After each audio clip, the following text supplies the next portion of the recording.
Well, city councils in Regina and Saskatoon are in the midst of making some really big decisions. People want swimming pools in their neighborhoods. They want accessible sidewalks and snow removal. They want cultural programming and reliable bus service. The list goes on. But it all comes at a cost, and cities have very few ways of making money other than taxing its citizens. Right now, Saskatoon City Council is meeting to figure out how they're going to pay for all the needs and wants. They are considering a 7.43% property tax increase. And that might seem like a lot until you head down the road to Regina.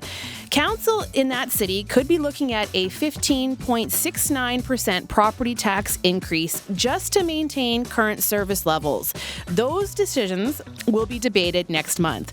But city councillors are already getting an earful from people who are passionate about recreational facilities in their neighborhoods. So coming up, we'll hear about a campaign to save the Regina Floral Conservatory from the chopping block. We'll hear about efforts to save Saskatoon's 60-year-old George Ward Pool. We'll also hear from political watchers in both Regina and Saskatoon.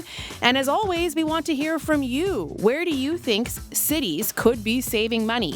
Are you willing to pay more in taxes if it means more local amenities? Give us a call today, 1-800-716-2221. You can also email bluesky@cbc.ca.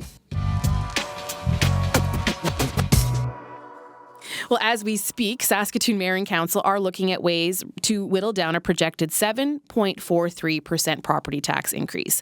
City administration has come up with more than 100 items that could reduce the tax bill. CBC reporter Phil Tank covers City Hall, and he spoke to Saskatoon Morning host Stephanie Massicott. They're very wide-ranging. Some of the more substantial cuts would be really affecting quality of life things. Like, they're looking at increasing transit fares. So that would both increase revenue, but also decrease ridership, right? So there's people who are like, yeah, I'll take transit if it makes sense. And our transit is generally cheaper than most comparable cities. But, you know that anytime you raise the cost of something, there's going to be people who fall off. And they're also proposing some reduction in transit service. So it'd be interesting to say we're going to charge more for this. But, they're looking at midday routes that are not very well used right now. But for the people who rely on those routes, it would take them a lot longer to get there. They talked about reducing transit service across the board by 1 hour. Those are fairly substantial increases. They talk about reducing the season for outdoor pools. They talk about closing George Ward Pool for good. They talk about, closing a recreation center for the summer. They talk about, reducing recreation center hours by an hour. There's a wide range of options there. How much, though, would all of these save potentially? Do we know? So, yeah, in 2026, if you adopted all of them, which I don't think is likely, you would get about 2.5%. It would be you could take 2.5% off of the property tax increase, so that would make it about 5% or something like that. And in 2027, there's more savings, about 3.5%. So that would make it down to about 3% increase. Again, I don't think they're going to adopt all of these. Some of them are like, the net metering program with Saskatoon Light and Power. That's something that you could eliminate, wouldn't affect a lot of people, but it would only save you $70,000 a year. So it's probably the goal of having people have more sustainable electricity is more than the savings you're going to get from that. That's not really going to knock much off the property tax increase. I know one that has rubbed some people the wrong way is closing George Ward Pool. A lot of people do love and rely on this outdoor facility in the summertime. How realistic is it, though, that council would vote to close it? That's tough to say. It's not a gigantic saving, and it wouldn't come until 2027. Then you'd save about $150,000 if you closed it. But what they've said is that it needs to be replaced within 5 years. It's at that stage. Well, we know that some things like pools stay open long past their due date, and so is it worth it to, so like, yeah, I mean, it's difficult to say. Is it worth that savings? There'll be obviously a lot of people in that area upset about it, and there, and that would knock us down to 3 outdoor pools. Regina has 5. Oh, wow. So it's kind of like it's tough to say. Like there's no money, there's no pool of money to rebuild that pool. I don't actually know how much it costs to replace an outdoor pool. I imagine it's not cheap, and like everything else, it's gone up. But can you extend that life of that pool by 10 years if it's due in 5 years? Lots of questions I expect on that one. There's also talk about delaying projects like bus rapid transit. Might save, a few bucks this year, but are we just kicking those costs further down the road on something like that? Well, I like that metaphor because you mentioned roads. So about 12 years ago, council people were saying their number one issue was road repair. So the prevailing thinking was, in the 90s, we had these very low property tax increases, 0%, 1%, but our infrastructure lagged. We were not repairing roads, especially in, a city like Saskatoon where you need to keep up on that. And interestingly, one of the big ticket items, the saving of like $1.1 million a year, I think, is further letting the years that you replace roads be a little more lax, right? Instead of once every 20 years paving, you'd have once every 25 years. So it's interesting that we're at this stage again where we're saying, well, maybe we will kick this can down the road. A lot of these look that way, right? Like a lot of them are looking at shifting money from reserve funds. Well, of course, if you don't have the money in reserve funds, some of your capital projects will be affected by that in theory. So yeah, and it's interesting that this, when the council came to the conclusion in 2013 that they would add a road levy, which increased the tax hike to the highest in history at 7.43. Well, that's the starting point this year, right. 7.43 again. But it's not for a new program this year. It's just to maintain existing services. So we talked about roads a little bit there, but police and fire make up another big portion of this budget. Are those areas being considered at all for cuts, or can they be? Probably not. They come up with their own budgets, right? So the police in particular, right? There's a police board. So the police are asking for 9.3% next year and 5.4% in 2027. That would add 49 new positions. And that is, when you look at the property tax increase, that's more than half of it. Wow. Yeah. So, I mean, the mayor, Cynthia Block, raised this at a business luncheon last week, saying, we're going to now be at 25% of our budget for the next 2 budgets will be dedicated to police. And is that good use? Is that reducing crime? Is that addressing other issues? Because we know that police are doing a lot of things that aren't criminal code violations. They're dealing with a lot of social issues out there. But the mayor also said people are concerned about safety, so she's going to back, and she's on the police board, so she's going to back the police budget. So I would not expect. I've said before, the least dramatic part of any budget that I've seen is whether council will support the police budget, because they almost always do. That is CBC reporter Phil Tank speaking with Saskatoon Morning host Stephanie Massicott. We want to hear from you today. Where do you think cities could be saving money? Are you willing to pay more in taxes if it means more services? 1-800-716-2221. You can also email bluesky@cbc.ca. Now, meanwhile, in Regina, that city forecasting a potential tax rate increase of 15.69%. That is the amount needed to just maintain services. Council will debate what to include and what to cut in the city's budget in December. But already, this has people talking. Paul Deshane covers civic politics in Regina. He is co-host of the Queen City Improvement Bureau on Regina Community Radio. You can also find it as a podcast under the same name, the Queen City Improvement Bureau. And Paul Deshane joins us right now from our studio in Regina. Hello, welcome back to Blue Sky. Hey, Alicia. Thanks for having me. This is awesome. Yeah, so you were listening to Phil Tank talk about Saskatoon. How does that compare with what's happening in Regina? Well, it sounds like things are pretty dang nice up in Saskatoon compared to here. We're looking at 15.69% just to start for a mill rate increase. So this budget when I got the draft document, it was a little bit overwhelming, frankly. I've never had one like this before.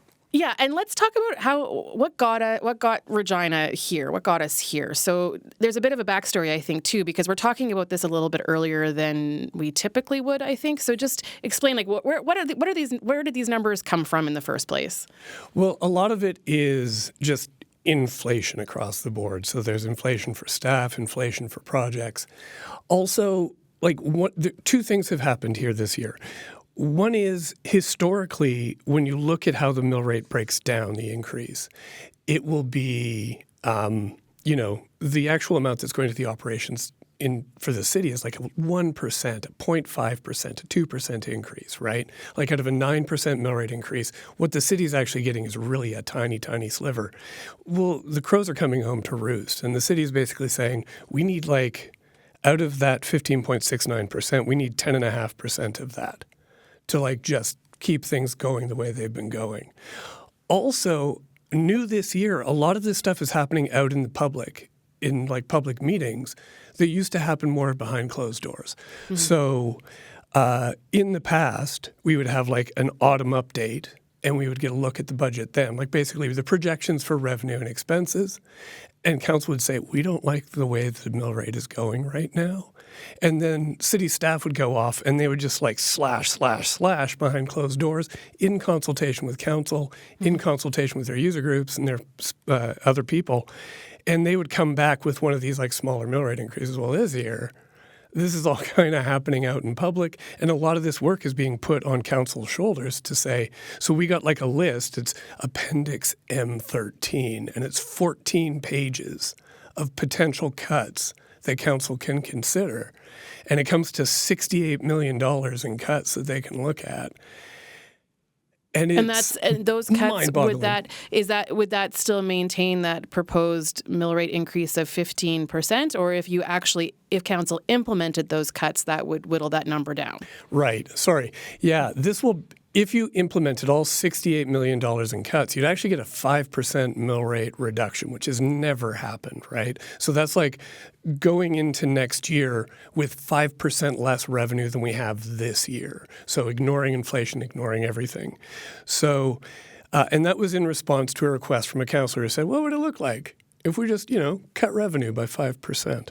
And that's what it would look like. It just like a bomb going off rhetorically in every department. And I want to ask you more about what that bomb would actually look like, because for a lot of people, they're frustrated with taxes going up year after year.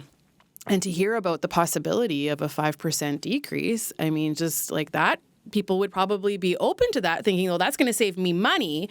But when you call it a bomb, what actually would be the impact of trying to reduce taxes by 5%? Everything from potholes to pickleball would be impacted. So pothole repair would have to be rolled back. 2 fire stations would go. Multiple firefighters would not be hired. The Floral Conservatory would get shut down. The Cathedral Neighborhood Center.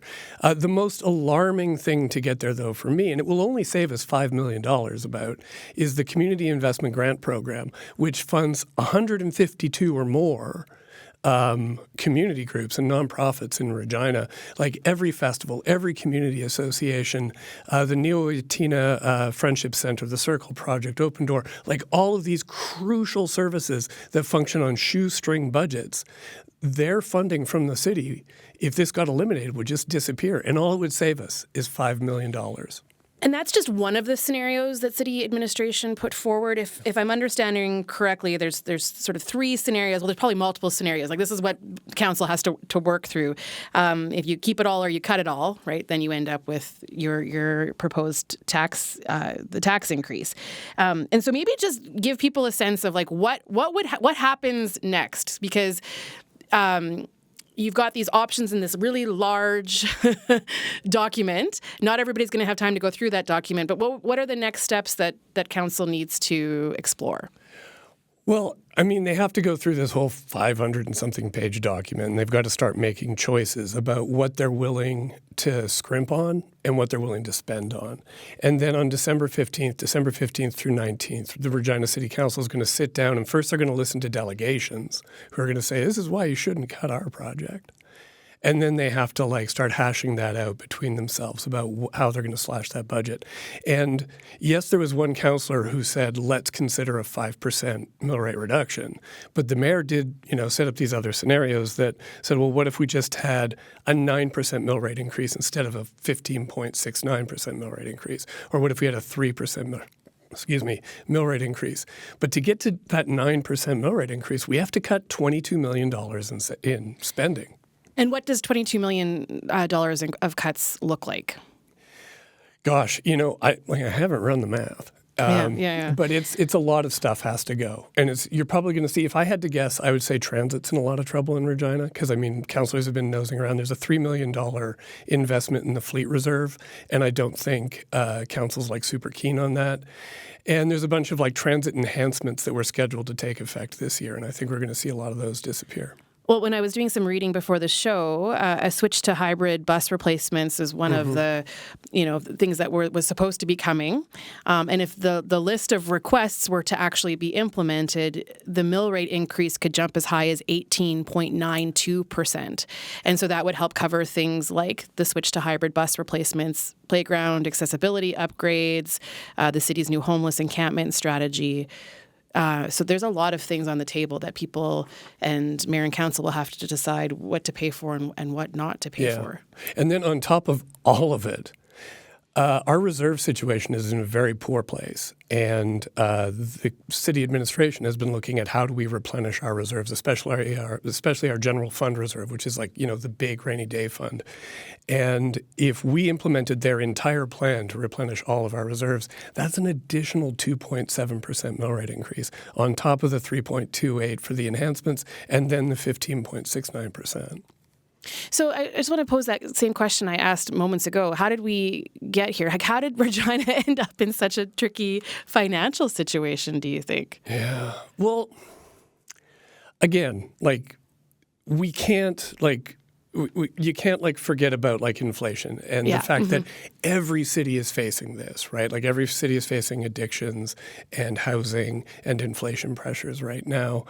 And Regina also, for years and years and years, whenever there was a mill rate was coming forward, it was going to be a 3% increase. Council would say, well, let's shave 0.5% off that or 1%. And I think all those little shavings off the mill rate are catching up to us because that money that should have been going into the general fund reserve has not been going into the general fund reserve. And a lot of capital projects like the 11th Avenue rehabilitation. And, one of the big expenses right now is our water pressure expansion. And it used to be called the Eastern Pressure Solution, and now it's the water network expansion. That's a huge expense. It's a massive project. And previous councils decided to make it, build it for growth, not just for today. Mm-hmm. And that's to deal with, utility and infrastructure work that was not done years and decades ago on the east end of Regina. If that work had been done back then with lower interest rates and, just lower inflation, it would have been a lot cheaper. But we're paying a premium price to put this in now too late. And whenever you cut the mill rate, 10, 20 years ago and not do work to keep that mill rate down, you end up paying it in the future. And we're in the future and we're having to pay for that. That's exactly what Phil Tank was saying. What are the risks? What are the consequences of kicking the can down the road? We've got more to talk about, Paul, so don't go anywhere. You are listening to Blue Sky on CBC Radio 1. We'd love for you to call today to tell us what you think about what you're hearing. What do you think cities could be doing to save money? Are you willing to pay more in taxes if it means maintaining services or adding services? 1-800-716-2221. You can also email bluesky@cbc.ca. Let's go to a caller right now. Ingrid is on the line in Regina. Hello, Ingrid. Hi. I'm going to take a different tack because it's always how can we reduce the taxes? We actually have one of the lowest rates in Canada in Regina. And the thing is that we haven't been paying for all that we have over the years as it is. And that's why we have to do catch up. Plus, if we think about the tariffs and all of the increases in building materials and so forth. So if the city wants to repair city buildings or whatever, roadworks. Think about all of the services that they provide. It's going to cost way more, and it is costing way more than previous budgets allowed for. So I am taking the tack. If we want a good quality of life in Regina, we have to pay for it. Like, do you want to go out and dig your own road? Do you want to organize your own sewage disposal? Like, it's huge, the amount of services that we get in our cities is massive, and they have nowhere else to get money from. They're not going to get money from the province. They're not going to get money from the feds, and sometimes for specific projects like housing, but not generally. Tax-based, the people who own houses mostly, and the people who own houses have more money than the people who don't, usually. I know it's not always the same, but or condos, right? Rich condos. I think those people who have bigger condos, bigger houses should pay more. And people who have smaller houses and are in the sort of more lower income areas should be paying less, But if we want to have these, like in winter, for example, the floral conservatory, which I know is on that shopping block potentially, it's ridiculous to take that off. Take that out of Regina, because in the wintertime it keeps us sane. To go to a lovely jewel like the Regina Floral Conservatory in the wintertime when it's so cold, and you go in there and it's moist, it feels tropical, and there are all these gorgeous flowers, and it's all run by volunteers, so it's not costing a hell of a lot. And you know what, Ingrid, you're not alone. You're not alone in your thinking on that, because just on the weekend I saw so many people sharing posts on social media, concerned about the potential closure of the Regina Floral Conservatory, and we'll hear from a board member a little bit later on Blue Sky. I hear the points you're making, and I appreciate you calling, Ingrid. Thank you so much. Thank you. Bye-bye. Bye. As Ingrid joining us in Regina, you can call us too, 1-800-716-2221. You can also email bluesky@cbc.ca. I'm Leisha Grabinski. You are listening to Blue Sky. Today we're talking about property taxes as cities try to make some really tough decisions, what to keep, what to cut. You can call us and tell us where you think cities could be saving money. How are you feeling about any kind of proposed property tax increase? 1-800-716-2221. You can also email bluesky@cbc.ca. One of our guests today is Paul Deschênes, who is co-host of the Queen City Improvement Bureau on Regina Community Radio. They've also got a podcast. Paul, I want to pick up on something Ingrid said. She says that Regina has got some of pretty good property taxes, one of some of the lowest. Do you have any idea how we compare to other cities of a similar size? Like, I was with family a couple weeks ago. My family member lives in a different province, and right away he was like, "Can you believe what our property tax increase is going to be?" Yeah. So it's a thing, but how do we compare? We're towards the lower end, and just like Ingrid said, I can't remember off the top of my head. They used to publish this with every budget. We have like a list of like 5 comparator cities, and we're usually like the lowest or second lowest for mill rate increase every year when the budget comes out. And so, that has been adding up. And the funny thing is that the idea of keeping the mill rate low has been, gives us a competitive advantage over all these other cities. But I mean, some of these comparator cities are like Edmonton, Calgary. Like, the things that these comparator cities have that Regina doesn't have is cranes up in their downtown. So it's kind of frustrating to keep our mill rate depressed for so long and not see the kind of trickle down, advantage that we were promised. And now we're having to play catch up. Okay. If you have thoughts today, give us a call, 1-800-716-2221. You can also email bluesky@cbc.ca. Now, someone who is urging his fellow councillors to consider deeper cuts is Ward 1 City Councillor Dan Rashevich. His hope is to achieve a 5% reduction in the city's mill rate. He at least wanted city administration to look at that possibility. And we've got Councillor Rashevich on the line right now. Welcome to the show, Councillor. I was just listening to your guest, Mr. Deschênes, just talk about comparing us to other cities as well. I missed the very first bit of your comment there, Councillor, just because I don't know if we had the line connected perfectly. Oh. So I'll let you just start again. So welcome to the show. And you wanted to pick up on something that Paul Deschênes had to say there? Yeah. Just what he's talking about, comparing us to other cities. It's funny. I was just looking back just before I got on here, and I was kind of looking, going, in 2023, here in Regina, our property taxes went up 2.85%. And in that same year, I was just looking, Edmonton went up 8.9% mill rate increase, Toronto was 9.5%, and Vancouver was 7.5%. So, hey, obviously, sometimes there's catch up, but I'm not advocating for a 15% mill rate increase. So what are you advocating for in a perfect scenario from your perspective? What do you want to see? You know what? This is my hey, not to get off the hook, but this is my first year as a city councillor, and I'll tell you, it's challenging. Just to let your listeners know. I guess what I'd like to see, obviously, hey, I like to try to be somewhat fiscally responsible. I think as a leader, I should be practical and logical in how we're spending our tax dollars.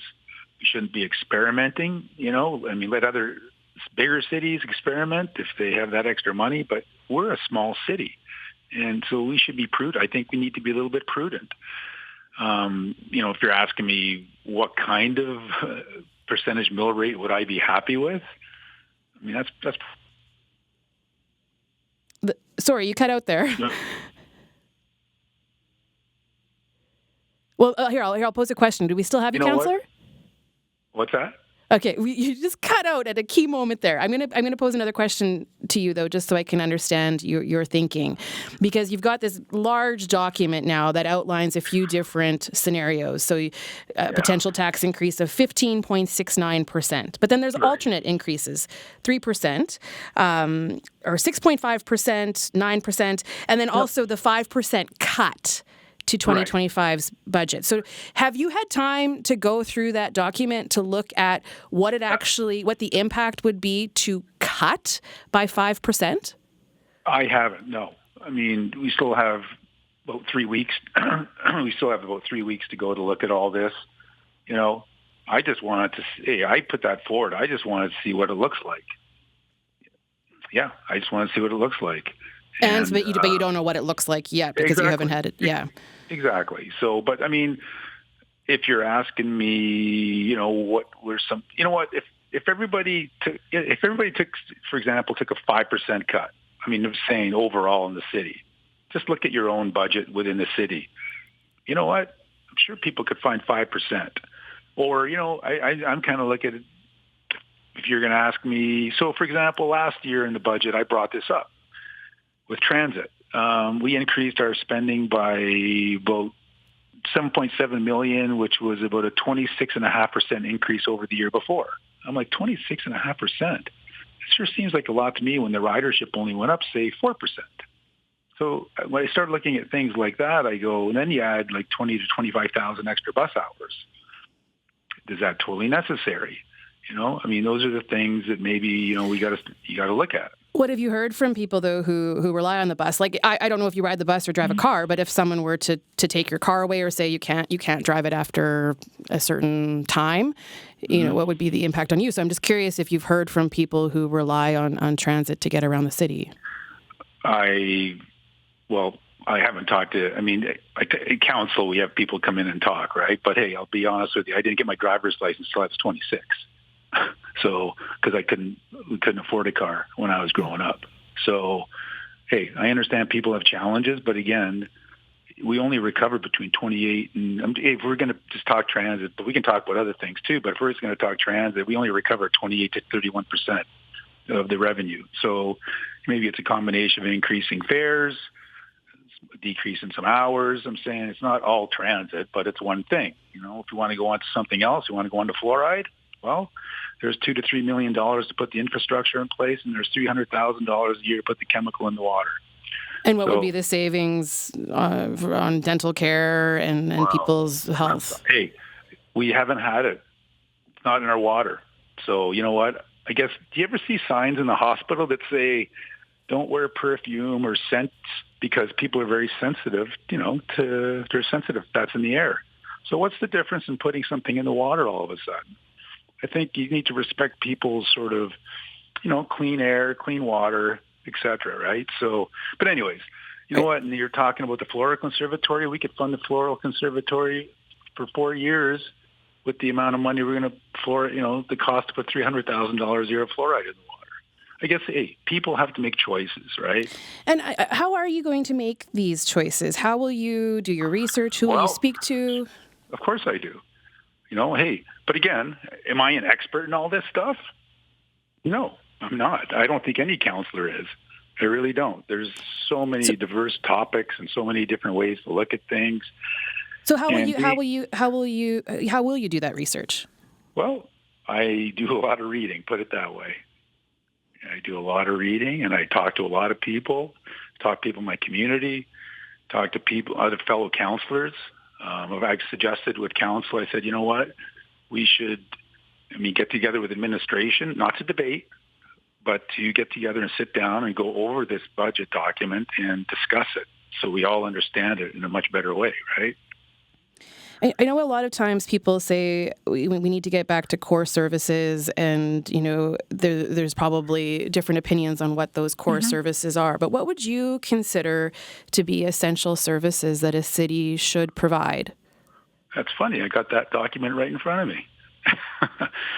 Are we social services? Are we mental health? Are we all those things? I'd say no, because we don't have the money. We're a small city. We have limited resources in terms of dollars, right? So, I could read it off to you if you want. Obviously it's roads, it's garbage, recycling, playgrounds, recreation, community centers, building permits, animal control, utilities, transit, maintenance of roads, bridges, right? Fire protection, police, right? Police takes up the largest chunk of our budget. Almost, I'd say, I think it's close to 20% roughly. Yeah, it's close to 20%.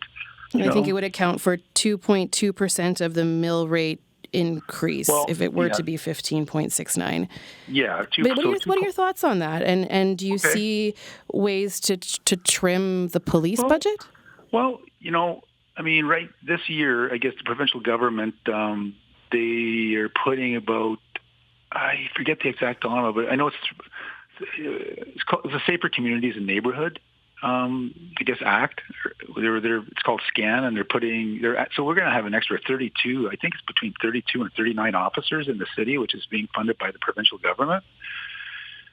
So, yeah, when I look at that, I'm like, well, we're getting a lot of extra, officers in Regina, with funding from provincial government. So, part of there's a part of me that thinks, maybe we don't give as much as 2.2, but out of that 2.2, 1.9% is basically just an increase from salaries due to the collective bargaining agreements. So, if we don't give that, then the police would have to look, within themselves to restructure, because we can't tell them where to cut or what to do. We only tell them the amount of money they're getting. So they'd have to go back and look internally and say, you know what, maybe they find some reductions internally, and especially if they're getting some extra officers, through funding through the province. I guess that could be an option, right? It could be an option. Councillor, before we let you go, I just want to ask you about, you ran on wanting to be fiscally, you ran on fiscal responsibility. How would you define that? And what does that look like to you? You know what? Like I tell my wife, we can't have everything we want. You can't.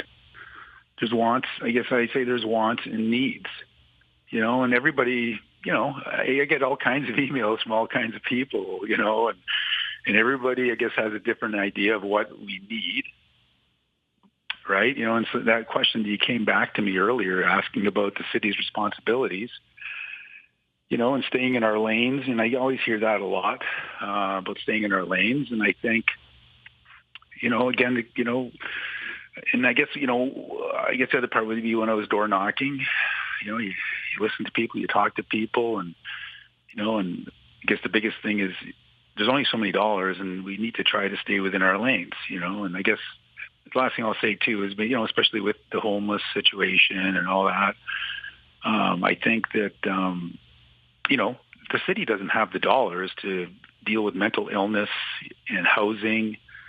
We don't. That's a provincial and federal responsibility.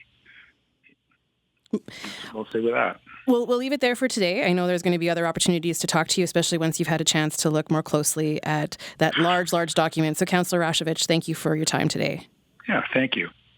It's Dan Rashevich. He's Regina's Ward 1 City Councillor. In our Regina studio is Paul Deshane. He's a co-host of the Queen City Improvement Bureau on Regina Community Radio. He's also got a podcast. He's been listening along. Paul, your thoughts? I was struck by something he said early on, which was like, if everybody could just take a 5% cut in what they do, then think about, I think he was saying, well, think about what we could do to the mill rate. I think this forgets that when the city spends money, we all get stuff, right? Like we get roads, we get recreation centers, we get floral conservatories and community associations. We get help for the homeless. We get help for people with addictions. This money isn't just like, money that's getting thrown out into the wind. This is an investment in all of us. So it really frustrates me to hear people not think about, we don't talk about what we're getting with the money that we invest through our property taxes. When you go outside and look around, when you look at the parks and the trees and the roads and the houses, everything you're looking at is paid for or supported by your property taxes. So, I like to celebrate that. And I understand that, this increase, because it does work out to $33 a month just at that 15.69% mill rate increase. That's a significant hit for a lot of people, and it's going to be hard. And I understand council's desire to bring this mill rate increase down this year. But if we want to have a good city, if we want to aspire to be a great city, we have to invest in that city. And we haven't been, and the bills come due today. I'll extend the invitation for others to join the conversation. 1-800-716-2221. You can email bluesky@cbc.ca. What do you think of what you've heard so far? Where do you think cities could be saving money? Are you willing to pay more if it means maintaining or adding to local services? We've got Loretta on the line who's joining us right now. Loretta in Saskatoon. Hello, Loretta. Hi. From listening to your callers, there's a number of great things I heard. Need for new creative ways to look at this. Comparing Saskatoon to Edmonton doesn't work because it won't be sustainable. I'd like to take that internally. Comparing higher income areas of each city to the lower income areas and saying, we're all equal, let's all pay the same rate, that doesn't work. So disproportionate to download to the least resource disproportionately is why we're in this trouble. We keep taking statistics on homeless people and addictions and what's going on. That's absolutely necessary and great. We don't take statistics on overhousing, over use of business area that stays stagnant and empty and doesn't get proportionately charged for that empty space. There are so many businesses downtown that need to have a higher proportionate increase in their tax payment for unused space that could be turned into all of these places that are being talked about. That's where we can get the money, pushing it up and getting the money from the places that have the most money. Loretta, thank you for calling. Thank you. That's Loretta in Saskatoon. Let's go to some emails now. Robert writes, my prescription for municipal taxes is that we need to take a hard look at subsidies. Some subsidies make sense. We should subsidize homelessness reduction because we care, and because not doing so will cost us just as much anyway. But we are forcing homeowners to subsidize car owners.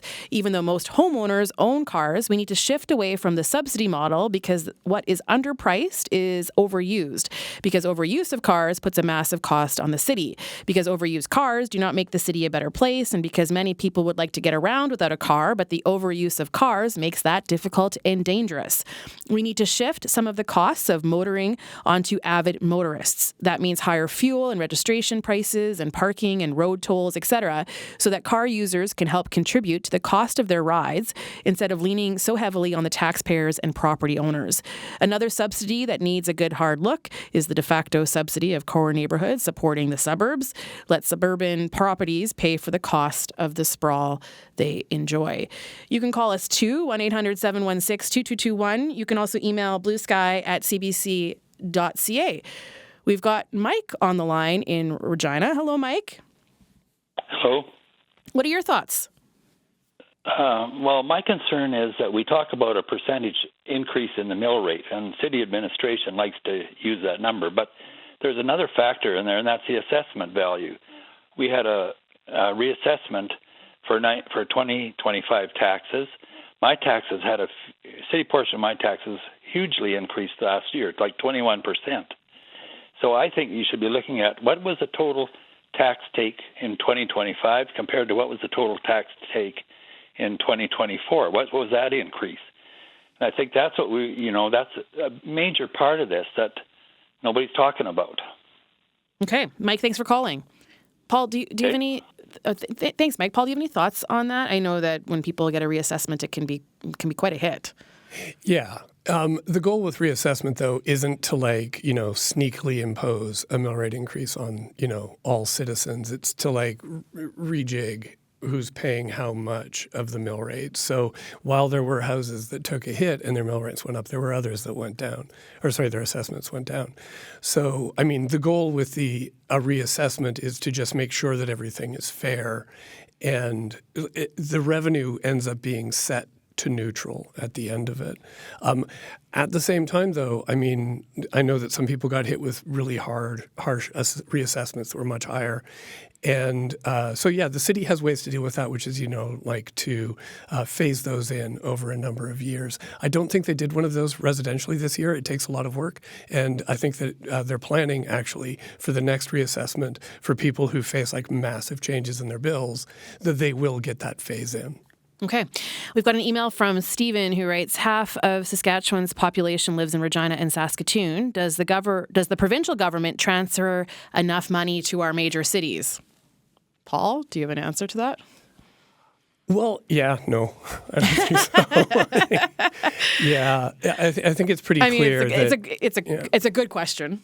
Yeah. Yeah. One of the things that we've been seeing over, for the length of time that I've been covering city council, which is a really long time, is that you've seen this downloading of provincial responsibilities onto the cities. And this is why we're winding up having to do things like address addictions, address housing, address poverty. And that's one of the reasons that the cost of doing business as a city is going up in Saskatchewan, is that these services are being shifted to us, whether, out in the open or just because the job isn't getting done and we're having to step in and take over. So, yeah. And, the provincial government takes a huge portion of taxes compared to the city. And, if we had more of that gas tax to fix our roads, if we had more of the income tax to, take care of the social services that we're, filling the gap on, that would certainly, I think that would be more fair in a lot of ways. Yeah. There's still time to call, 1-800-716-2221. You can also email bluesky@cbc.ca. We are asking you where you think cities could be saving money. Are you willing to pay more in taxes if it means maintaining services or adding to any local amenities? We got an email from Leanne who writes, I'm deeply concerned about the proposed 16% property tax increase.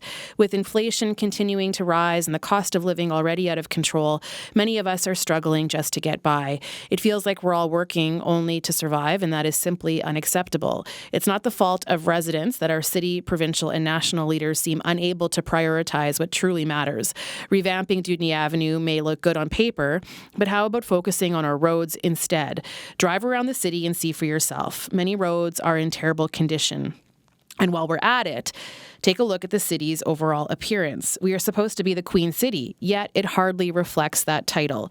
Basic maintenance and cleanup have been severely lacking, and this past summer was the worst yet in terms of landscaping and upkeep. Then there's the issue of city staffing. Many residents have noticed groups of city workers standing around while only a few actually work. If that's the case, it suggests overstaffing or serious inefficiency.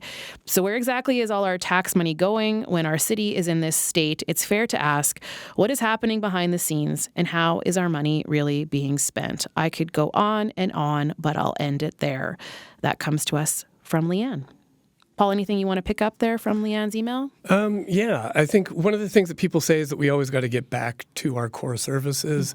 What's core and what a city does is different from person to person. Some people see arts and culture as something that we should be, is like essential. Recreation is essential, but also roads. And I mean, the person there just said beautification of the city is a core service. And that sounds like a nice to have if you look at it in a certain way. Also, I just want to add one thing.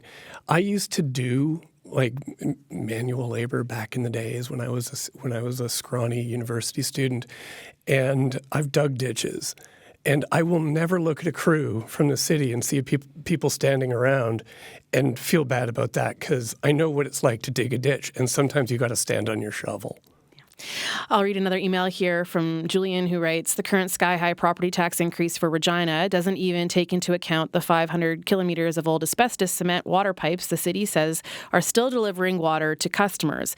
Because of the research conducted into the pipes at the University of Regina, you'd think replacing the pipes would be a priority.